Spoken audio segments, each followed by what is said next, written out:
The weather gods were being more than fickle. Another night, another 30 centimeters of snow, and Camp 1 was a mess.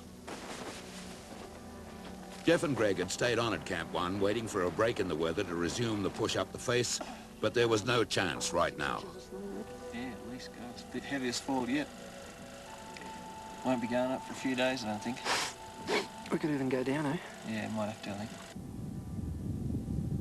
Well, last night we had another 3 or 4 inches of fresh snow. Yesterday afternoon was very hot and the snow from the previous night avalanched off, but with this fresh snow on the mountain's out of condition for probably another 2 or 3 days.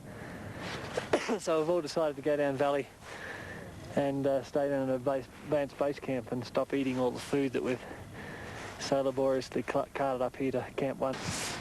The avalanche danger now on the mountain's just too high. Yesterday we had some phenomenal avalanches drop off, and with this snow again, it looks like it's ready to do it again this afternoon. Advanced base camp hadn't fared any better. The mess and equipment tents were sagging badly, and as all the snow shovels had been taken to Camp 1, Lincoln had to use the pressure cooker lid for a job it had never been designed to do.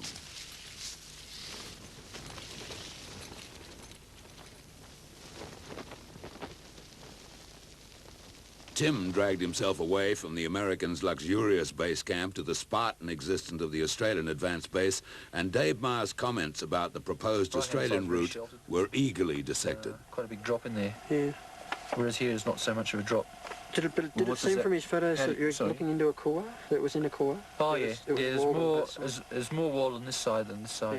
Yeah, yeah. But I don't think there's any doubt about us getting up there, is there, really? Oh, no. Up through that the crux of the climb. Oh, no. Well, no, the crux of the climb's the hard part, which is... Technically. Oh, yeah. Hopefully. Yeah, I think it will be. So, about 1,500 feet till it eases off? Yeah, and then another 1,500 feet of just plodding through snow. It's going to be interesting to see what the snow's like up there. Yeah, that's a good point. It's going to be... It shouldn't be too windy yet, but there'll be enough to... Yeah, it'll be interesting to see anyway, especially in here too. I mean, 2,000 feet of snow, but it's going to take it out of us. That's going to be different. It's going to be really deep snow. The weather cleared, spirits were high, until the advance party suddenly discovered the mountain had yet another trick up her sleeve. That's that stuff Camp 2. Yeah, sure does. Oh, yeah. Oh. Jesus. The face had avalanched, and the gear that Greg, Geoff and Andy had so painstakingly carried up the face to set up Camp 2 has been swept away in tons of snow. But more importantly, the assessment had been wrong. Anyone spending the night there would have ended up like the equipment, buried in an icy grave.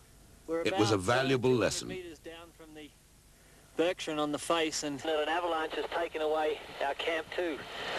There's a really big avalanche come down. Looks like the big ice cliff was broken off and swept over the ridge and carried our camp with it. We found the tent.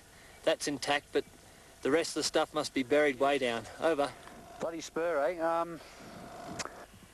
much of the fixed ropes are left? Over.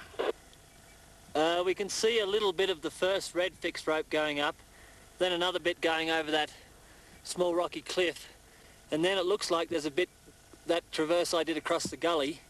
So the fixed rope, yeah, it could well be all there. We're going to go up now and check the Berkshire and see what's happened to our gear up there. The news at the Berkshire was even worse. The stash with all the climbing equipment, again in a presumably safe area, had also been hit by a massive avalanche. Boots, crampons and ice axes, all gone. The immediate problem, if the equipment wasn't found, could the expedition continue? And the reason we've dug such a big hole looking for it all is because it's fairly important stuff, like boots and crampons and ice axes. Oh dear. So we pretty well have to find it. So we just have to keep digging until we do.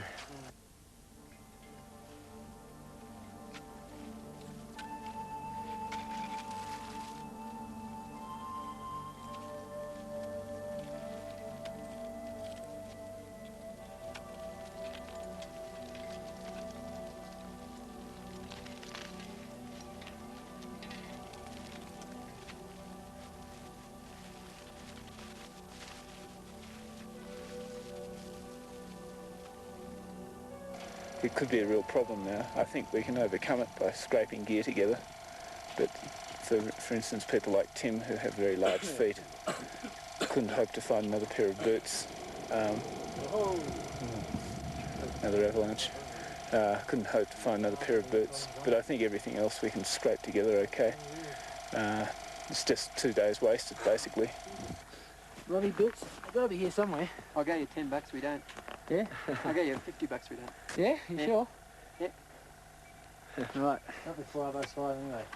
If we don't find them, I lose my boots. If we do find them, you give me $50. Yes, yes. Mine will. Oh, my. Oh, what a day, eh? The equipment was never found. It probably will be in 2,000 years' time when the glacier empties itself at the foot of the mountain, but the expedition did continue. Ice axes and crampons were scrounged from the film crew. Greg and Lincoln managed to find climbing boots, but Tim's size, 12.5s, were unfittable. So he was forced to wear cross-country ski boots, overboots, and crampons.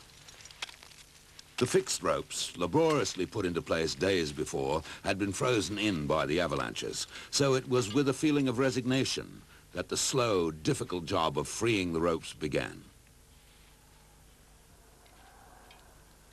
Pressing hard into the near vertical face, the young Australian team had to concentrate their very being into every laboured upward step, trying to ignore their rasping coughs, the thinning air, and the searing cold of every lungful.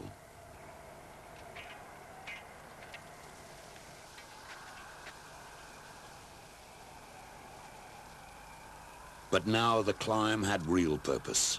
Every meter upward was one closer to their goal.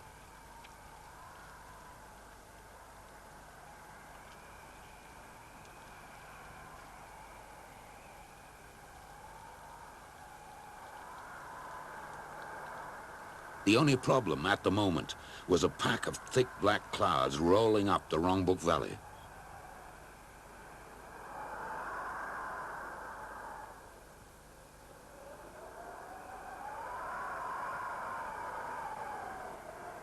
This time, the weather closed in with a vengeance. It's 20 below.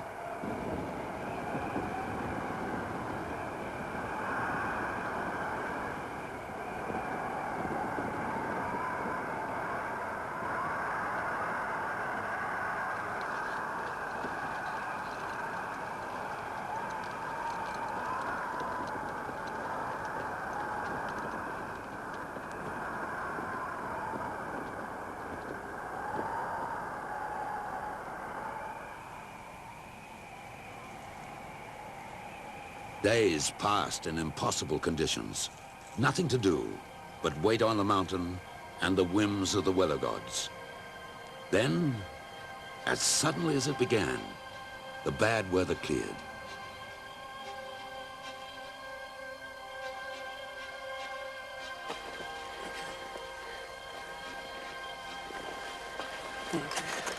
The immediate problem was to locate a suitable site for Camp 2. The exploratory climbs up the difficult face had been less than encouraging, and it was vital that a safe, comfortable camp be established to secure a firm foothold on the mountain. The unspoken thought among the team was that the previously selected site for Camp 2 had been totally blitzed by a huge avalanche.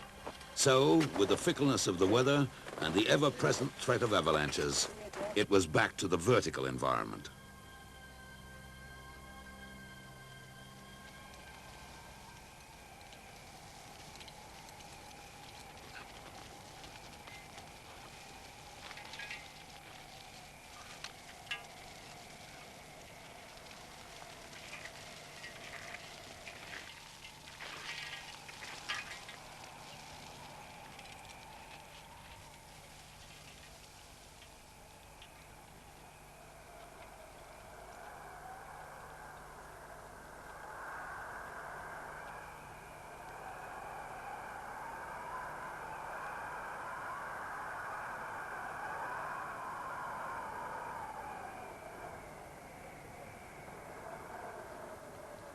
Nothing looked promising.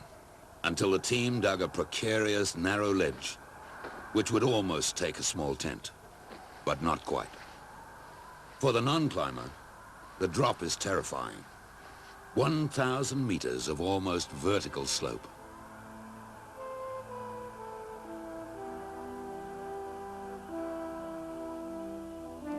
Another link in the chain. The camp was christened 1.8, in the hope that by the next day, the young Australians would find a far more secure campsite.